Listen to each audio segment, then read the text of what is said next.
Isai is the king. Done. Yup. Alrighty, guys. Throw the outro card in it, and we out of here.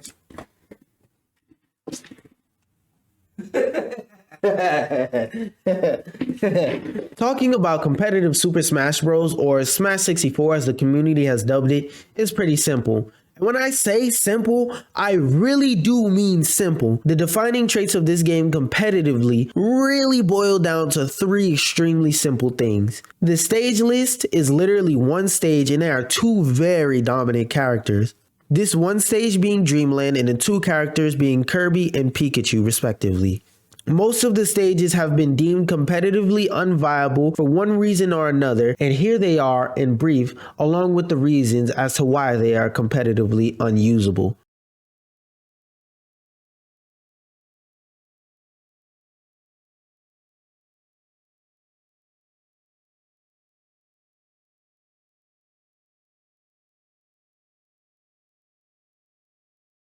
But back to talking about Pikachu and Kirby. Let me start off with the more simple one. Kirby had a ridiculously good recovery, so he could get anybody he wanted to at any given time. In addition to that, a lot of his hitboxes were snake tier disjointed. Pikachu, in short, without going into detail, just has a great design for a character. He has phenomenal frame data, raw kill power, very diverse combo trees, kill confirm, lots of movement options, a projectile that can be used to camp or combo, and even debatably the best recovery in the game, only really rivaled by Kirby, as well as undoubtedly the best up B in the game, among other things. And to quickly wrap this up, I'm going to talk about hit stun. In Smash 64, the hit stun was very high. But if you want a more in-depth explanation, here's an excerpt from Smash Wiki that perfectly defines hit stun and why it being so high was important in Super Smash Bros. The amount of hit stun in the original Super Smash Bros. Is much higher than the subsequent Smash Bros. Games. The multiplier is so high that long, highly damaging combos are commonplace, with competitive matches being heavily centralized around them. Zero to death combos are not uncommon in SSB, as every character in the game is capable of performing a zero to death using their normal moves only. Now, it is very true that Super Smash Bros. Has the greatest tournament scene ever made, right? While that is very true, however, I believe there's some stuff that a casual fan can enjoy in these games. However, with Smash 64, I feel like you can experience most of the extra stuff in one specific mode, that being 1P game, which would eventually evolve into and most people just call classic mode. This mode essentially places you in the role of whoever you choose, and you have to fight pretty much all of the other Smash characters in a set order every single time. There are also 3 specific mini games that you have to play after every 3 matches. And so the order goes like this: Link, a team of Yoshis, Fox, Break the Targets, the Mario Brothers, Pikachu, a giant ass Donkey Kong, Board the Platforms, a herd of Kirbys, Samus, Metal Mario in the first instance of him being a separate entity, a beeline to this giant door, the Wireframe Army, and it all leads up to the final confrontation with Master Hand. In other words, that kid who was playing with his toys in the intro, revealing that this entire thing was a fan fiction. Break the Targets is essentially a mini game where you get to, well,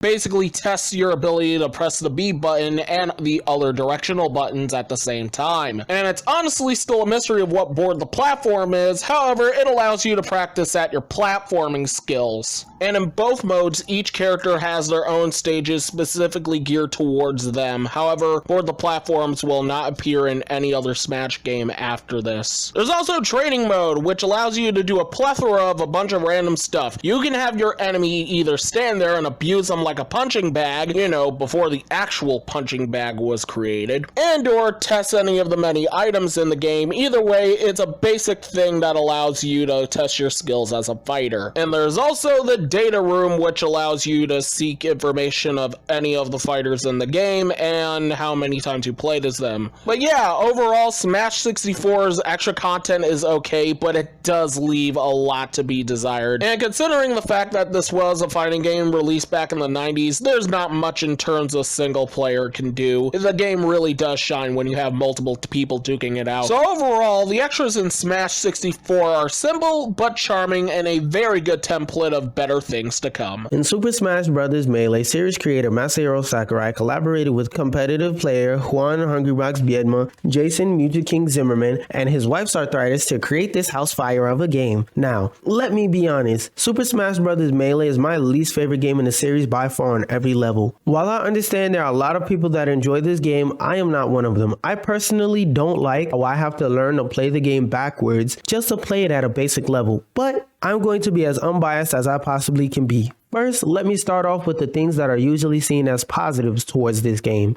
Super Smash Bros. Melee has by far the strongest fighting game community in the Smash series and probably the FGC as a whole. Super Smash Bros. Melee is an interesting game mechanically. It introduced a lot of things to the game that it had just created 2 years prior. Melee is by far one of the most technical fighting games ever. This is due to the fact that in Super Smash Bros. Melee, there is little to no buffering. In short, what buffering does is make it so that you don't have to be frame perfect in order to do one action right after another. Super Smash Bros. Melee does not have that, making it so that you have to do certain actions frame perfectly. That means for some actions, you can have around 1 to 3 frames to complete an action. To put it in layman's terms, this means that for some actions, you have around 16 to 50 milliseconds to complete an action. The lack of a buffering system allows for a variety of ways for you to move and interact within the game. In terms of positives for Melee, that's literally the only one that I can think of. If you look at Melee from just about any other point of view than as a highly competitive game with a very high skill cap, this game has a lot of faults, but I'm only going to talk about its faults in terms of how it affects the competitive nature of this game. Melee is very glitchy. There have been quite a few times where glitches have happened in competitive settings and it has caused some turmoil. Half of the reason why it's such a technically demanding game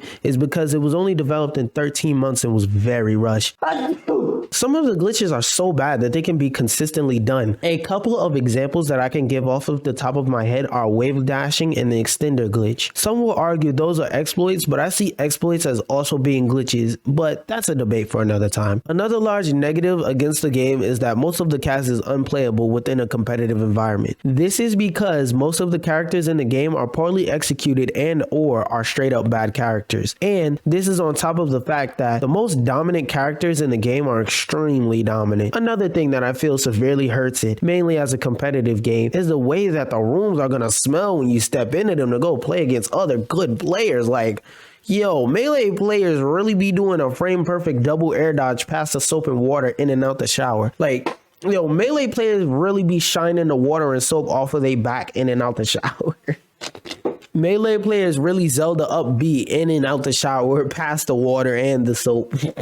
Finally, I did it. Oh boy, is it an upgrade. Just to briefly talk about classic mode, it's essentially the same as the last game, with 3 mini games spliced in between every 2 matches this time, and the matches are usually randomized, so you can either get a giant battle, team battles, and whatnot. And the Polygon Army, who are now the Wireframe Army, has been separated into its own separate mode. Regular targets is the same as the last game, is still a mystery to what you do, and each level is specific to whichever character you choose. For the platforms is sadly gone, however, in its place is the Trophy Nabber, which you have to hit the trophy and get it into this net. And then Race to the Finish is essentially the same, only there are multiple doors, which means set finish could be right as you start. The second to last fight is the Metal Battle, and just like the rest of the mode, the metal character you fight is actually randomized. I don't know if it has anything to do with those doors, but anyway, afterwards you fight Master Hand again, but if you play it on normal and not die once, you get to fight his brother, Crazy Hand. And then there's Adventure Mode. Basically, it takes the place aboard the platforms because, oh my god, Adventure Mode. So essentially, you're running through a bunch of Nintendo worlds and, well, going on an adventure, running through the Mushroom Kingdom, exploring the dungeons of Zelda, climbing a mountain with better controls than actual ice climbers, and preventing yourself from getting run over by a bunch of F-Zero racers. And then once you get to Final Destination, you face off against Bowser, and beating him, well,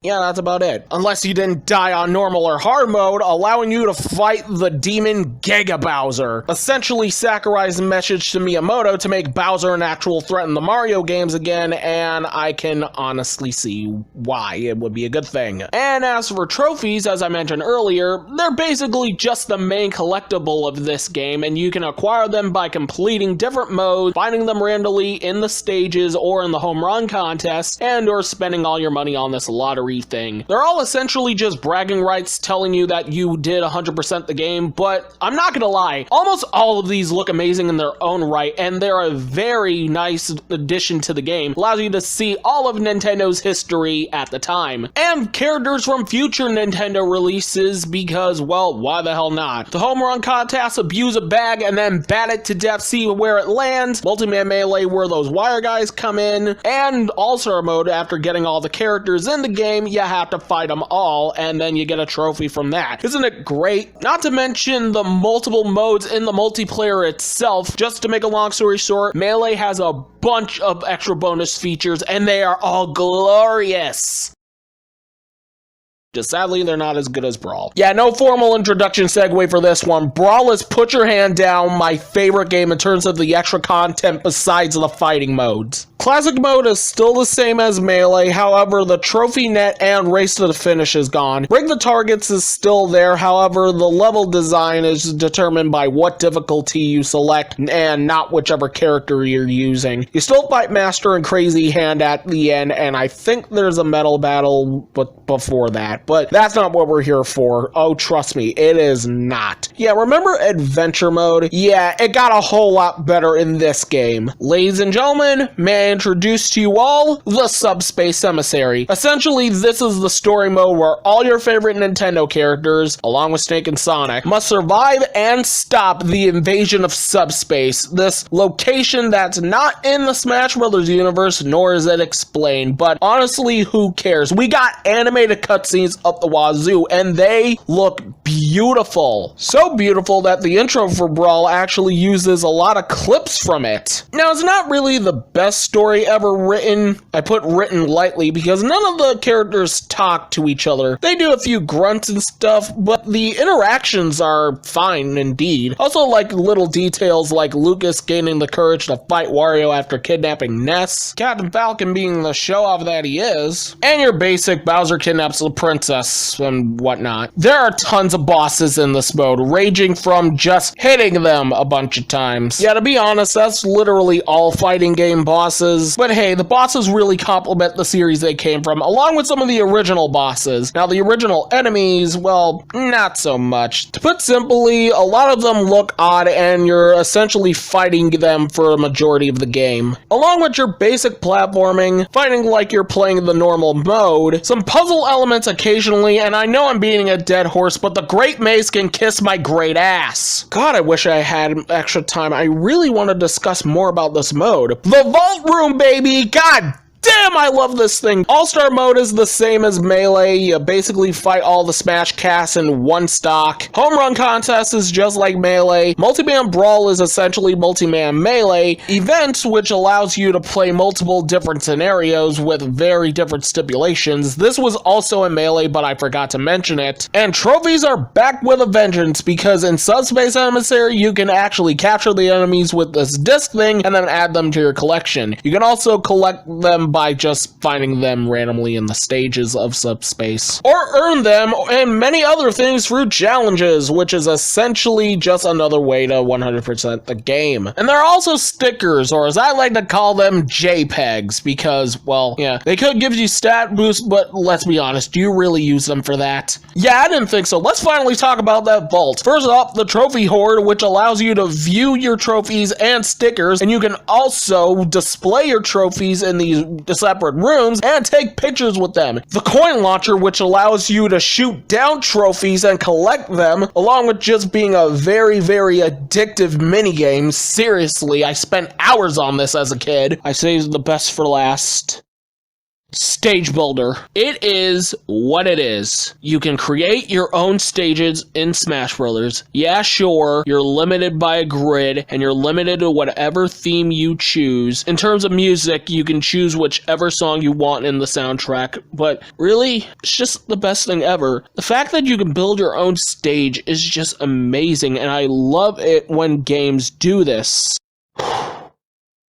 To make a long story short, Brawl, when you take away all the fighting modes, is essentially a toy chest of extra things to do and activities you'll never get bored at. It essentially takes all the things from Melee's extra modes, but expands upon them while adding its own flair to it. The Subspace Emissary can get a little repetitive, but it's still a great mold that introduces you to all these fantastic characters and what they're all about. Brawl may be the Smash game labeled for casuals, but I'm glad it has the extra content in order to satisfy that itch to do more than just, well, Brawl. 333rd tries a charm, haha. Oh my goodness, Super Smash Bros. Brawl is definitely by far the worst game in the Smash series, competitively speaking. I mean, just think about it. Everything from chain grabs to random tripping to the unbalanced roster to Meta Knight to Nintendo being Nintendo. Hashtag free Brawl, hashtag remember MLG. Boy, did this game really have to go through its fair share of trouble during its life as a Smash game, huh? Now, don't get me wrong, there were a lot of things in this game to be explored in a competitive environment, but at the same time, there were a lot of things that didn't carry over from Melee that made this engine wildly different and thusly wildly disliked. Let me go down the list and name some of the major reasons why this game is heavily disliked. Mechanics. Now, when I say this, I mean in general, the way that they changed this engine made it drastically different from how it was before. Without getting too specific, basically the engine did a complete 180. Instead of a very unforgivingly fast-paced, relentlessly hard engine, it became a very slow, very defensive engine. In Melee, it was pretty easy to die off of any one stray hit from a lot of characters, even some of the bad ones. But with Brawl, on the other hand, it's not uncommon for a character to get to over 150% on any of their given stocks. It's not hard to kill in Brawl, but offensive play is not encouraged, so it kind of is, and this is mainly due to the slower engine. In Brawl, they really slowed the engine down a significant amount. They did this by overhauling the engine completely. Most of the movement options that made Melee fast and uniquely technical were either removed completely or nerfed to unusability. For example, in Brawl, you can't shield drop or light shield because the Wiimote didn't have a pressure sensitive analog trigger or analog triggers like the GameCube controller did. So in Brawl, you can't shield drop. I farted. They kind of had to remove this out of necessity. And yes, I realize you could have always just plugged in a GameCube controller, but the idea was for the game to be accessible by as many people as possible. Also, that's one control scheme that it works on versus being literally inaccessible to the other three because digital triggers. This next one is simple: wave dashing. You can't wave dash in Brawl because they move directional air dodges, and you can only nair dodge in this game. Neutral air dodge for those of you who don't know. You also can't dash dance for two reasons. Reason number one, all the characters in this game have really bad traction. And reason number two is random tripping. Jesus Christ, oh my God, Jesucristo, random tripping. It exists. What more do you need to know? Like, all right. This is a part of the video where I just start going apeshit. I understand making the engine slower and all that crazy stuff, but why in a big fat wet fuck did you add random tripping? This nigga Sakurai really said fuck every last one of you when he did that, huh? To be diplomatic and reasonable about it though, I understand why this was added. It was added to make the game slower in an effort to discourage the use of most advanced movement tactics like dash dancing, but still, why? All they really did in the end was encourage extremely defensive play with very little interaction, and this carried over in the next game in the series, Smash 4, but we'll talk about that later. But back to talking about how defensive play is encouraged. There are a large variety of reasons why this is a true statement in Brawl, including the ones I already went over. But to introduce some new ones, let me start with this: ledges. The way that ledges were changed from Brawl to Melee, ledge hogging broke tether recoveries. Everybody else had a ledge grab hitbox the size of Ultimate Ganondorf. And another thing that made Brawl bad competitively was the character design. A lot of the newcomers in Brawl were designed to play like they were bitch made. Let me provide you with a few examples. Snake has 110 projectiles and a lot of disjointed hitbox that don't make any sense. If Ice Climber hammers grab you once, you're dead. If any character who has a chain grab matchup grabs you, you're dead. If Diddy Kong throws a banana on you, then guess what? The game changed from Super Smash Bros. Brawl to Marvel vs. Capcom 2. What does that mean? That means if he doesn't do a fucking infinite on you, then Meta Knight. We're gonna ignore his kill power and I'm just gonna show you how good he is at stalling.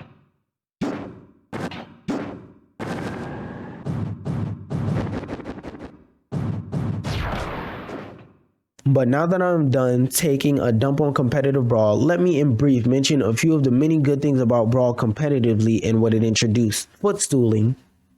This tactic nowadays is used as a tool to help extend combos and gimp recoveries. It even gives some characters their good combo games. Just watch any VOD of any good Ultimate Ice Climber player and count the footstools. Or just look at Smash 4 Sheik Fox. If I took a shot for every time I've seen Larry Lur footstool somebody, I'd be a regular at my local weekly Alcoholics Anonymous meetings. Recoveries.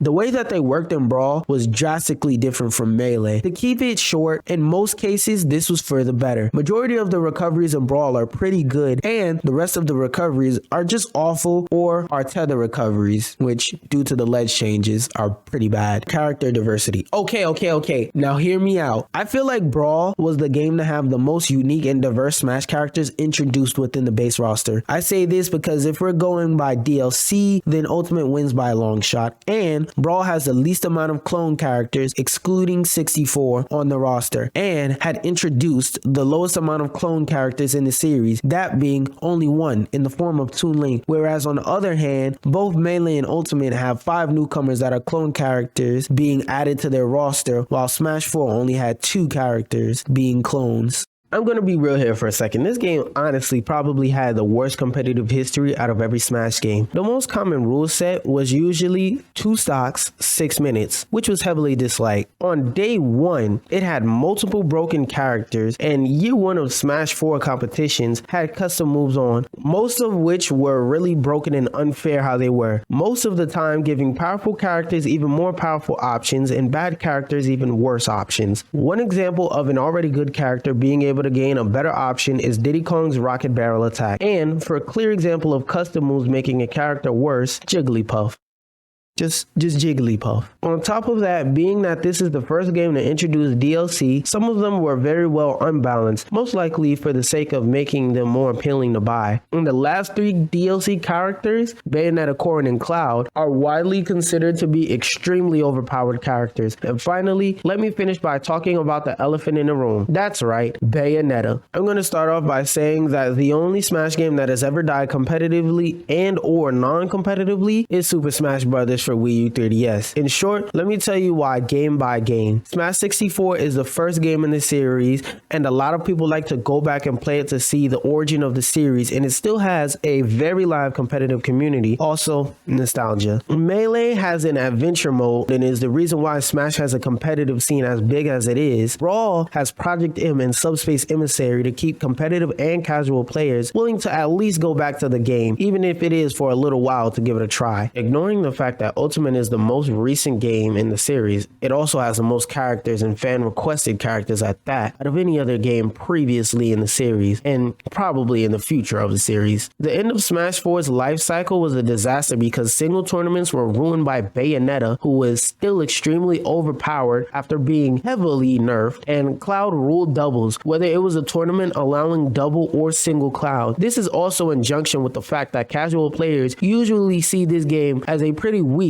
in fact, the weakest entry within the series, being that it lacks a lot of content and replayability compared to other Smash games previously and in the future, leaving no reason to go back to it for most players. Now, considering Smash 4 had one true version and whatever the fuck this is, I figured instead of talking about everything, I would talk about the specific modes within both versions. And let me tell you, they're a major downgrade from Brawl. As per tradition, there is still Classic mode, however, it's a bit different on and how you traverse it. Yes, I did say traverse because you're actually on a map this time and you get to choose which direction you go in. Whichever direction you go in will determine which fighter you fight next and how many coins you get. The fights are still randomized and you still fight Master Hand and Crazy Hand. However, if you choose a higher difficulty, they'll actually dissolve into dust and then form themselves into what these things are. So you beat those things up and then destroy the Master Core. That'll just unleash the Master Fortress. This big giant FU to anyone who actually liked Subspace Emissary, aka me. Oh yeah, you heard it right. There is no story mode in this game. May I ask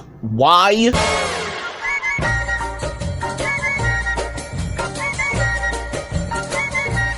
Yeah, sure, with its removal, Sakurai was able to focus on more of the fighting mechanics, but come on, the Subspace Emissary gave Brawl its personality, something Smash 4 lacks, but that's a story for another day. No, instead we got Smash Tour. Smash Run is a mode where you run around this giant maze with multiple sections, and you're tasked with beating down a whole bunch of enemies from other franchises in order to get a bunch of stat boost. And then after a few minutes, you're tasked to fight other players in a randomly chosen mini game, which can either be race to the finish or just your average everyday fight. Now, Smash Tour on Wii U, it's just Mario Party. You collect different fighters, and then you lose some if you do some bad things, and then after the whole game's over, you get to fight with those characters to see who would win the whole thing, and you get more stat boosts. Honestly, I've seen pretty much bad things said about this mode. Personally, if I wanted to play a fighting game and have the option not to choose a fighter, I just choose random. You know, the best character in any video game ever. Now, I kept bringing up stat boosts, and there's a good reason for that. In Smash 4, you can actually customize any of the fighters. This could go from expanding their speed or power. You can also change some of the attacks. For example, if you didn't want Mega Man to use Leaf Shield, then you can choose Skull Barrier or Plant Barrier. You can also make Miis with different costumes and different fighting attributes. There are also amiibos, which is another can of worms. Essentially, it's your own custom fighter that you can bring with you everywhere physically. Other than those few things, the rest of the game extras are just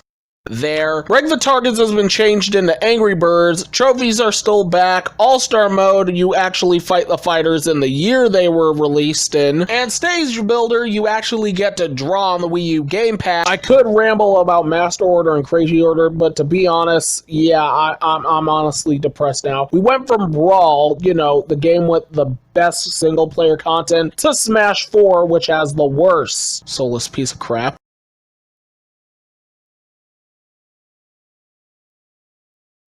Yeah, Slander was right. Ultimate is a major step forward in terms of extra content compared to Smash 4, however it still lingers in comparison to Brawl. Now, Classic mode up to this point has been usually just random battles until you fight Master Hand and Crazy Hand. However, when it comes to Ultimate, Sakurai actually did something unique with the mode and actually gave every character their own unique pathways. For example, aka everybody's favorite, you basically fight a bunch of characters that resemble the Robot Masters in a Mega Man game, and the final battle is against Dr. Mario, who sends 8 Mega Man clones after you, and then you fight Dr. Mario, and then Mewtwo shows up, you know, resembling the final battle of Mega Man 2. Another example is Luigi and his confidence journey. So essentially you fight a whole bunch of monster characters, all leading up to the final fight with Dracula from Castlevania. You know, because Daisy finally got into the game, and now Luigi wants to show her that he does have a backbone, but I digress. Other characters fight different bosses too, like Mario would fight Giga Bowser at the end, and all the Zelda characters would fight Ganondorf,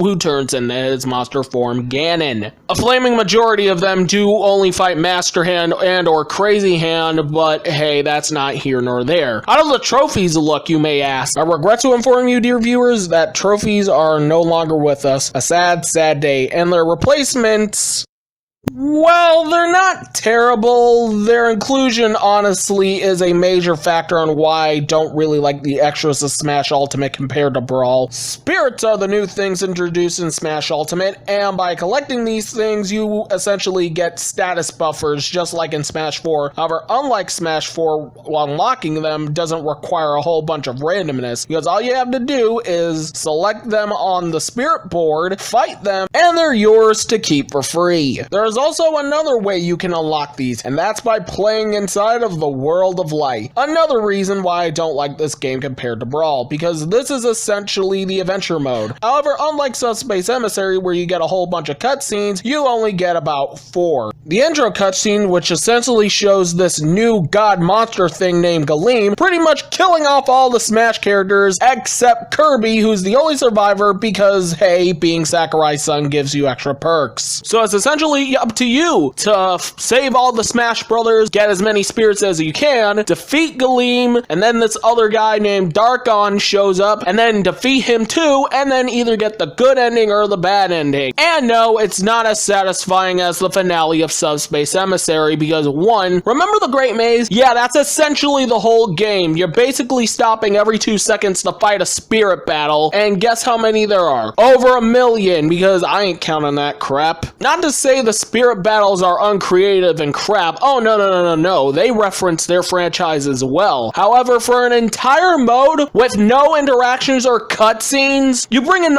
all of these characters from different Smash games, and you don't have this cutscene extravaganza just for them to talk to each other? Are you kidding me? Remove yourself from my sight, World of Light. How dare you sit in the same spot as Subspace Emissary? You know, I may be the only person in this world who actually cares about Subspace Emissary and the multiple character interactions, so before I turn this into a rant, here are some other modes. The Stage Builder thankfully comes back, and it's actually better than Brawl. Yeah, I said it. So essentially you get to draw stuff, but you could also have layers in your levels, meaning you can draw stuff in the background, and that's nice. The Home Run Contest is back, and it's basically like Melee and Brawl. Ooh, you can also turn stage hazards off, and you can quit out of a match without having to do a stupid combination of buttons. Yeah, cool, I guess. There's also the VR headset, which allows you to view Smash Bros. Matches in 360. I personally don't own a Nintendo Labo, so I don't know how this really works. And I guess there's Squad Smash. You pick a team of fighters who fight this other team of fighters, and, well, yeah. And at this point, I feel like I'm picking apart from a wiki article, so I'm just gonna leave it off at this. While Smash Ultimate is the best game in the series for bringing back literally every fighter imaginable, and Sephiroth, the extra modes of Ultimate, while having some quality of life touches to them, still somewhat fail in comparison to Brawl, at least in my opinion. The Stage Builder is actually better than Brawl, you know, due to the layers. And while these detailed 3D trophies have been literally replaced with JPEGs, I think earning them, it serves a unique challenge to the game, even though it's 100% of the game, and the less I talk about World of Light, the less I want to snap my neck off. But overall, Ultimate, just like its predecessors,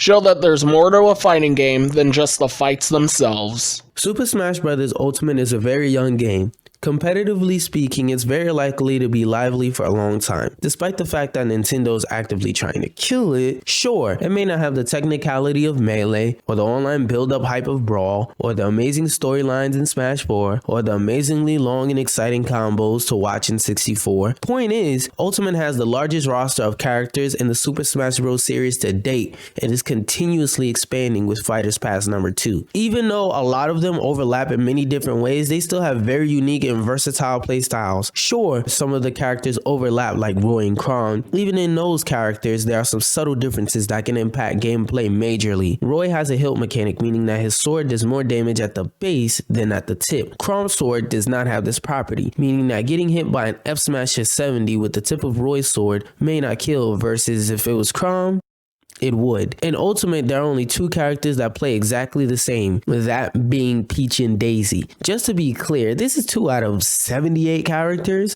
I technically can't count Simon and Richter because their holy water has different properties, which changes certain matchups against, say, Alamar and Steve, for example. Something else that affects competitive Smash is how easy it is compared to other games in the series. Ultimate is by far the easiest game in the series to perform advanced techniques within. Another thing for this game is how many people is bringing to the scene due to the fact that Daddy Sax is adding so many heavily requested characters, being both returning veterans and newcomers. Gameplay wise, there's really only one negative in competitive offline Ultimate, this being the buffer system. In Super Smash Bros. Ultimate, if you input a command 10 frames before whatever move you're currently doing finishes, then the first frame of whenever it's possible to start that action, it does so. In theory, it's a good idea, but if you've been paying attention to this series so far, or if you've played a lot of Smash games, you'll notice that this game has a bad track record with buffering systems. 64 and Melee didn't have one, Brawl's one was awful. Speaking about buffering, let me talk about two of the greatest external factors that hurt Smash outside of the actual game. The online in Ultimate is terrible.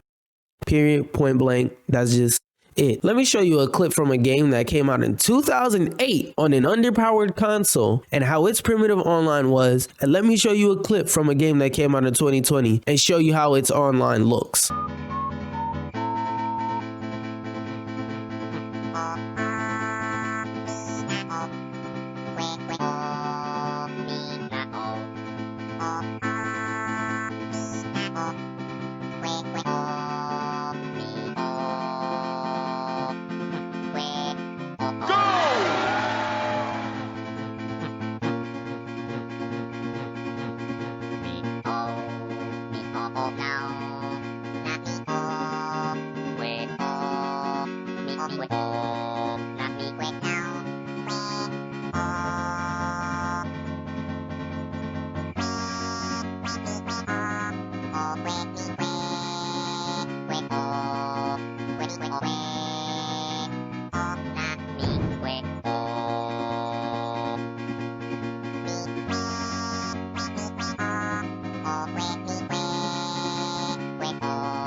Then on top of that, there's Nintendo itself. Nintendo, for whatever reason, likes nerfing these tournaments out of all entrants as much as they possibly can. There have been quite a few times when Nintendo has hindered the progress of this game competitively. There have been quite a few times where Nintendo has hindered the progress of this game competitively by canceling events. But that's just the way it is. Na, na, na, na, na, na, na.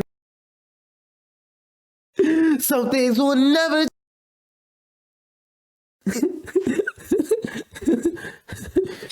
Brawl players be like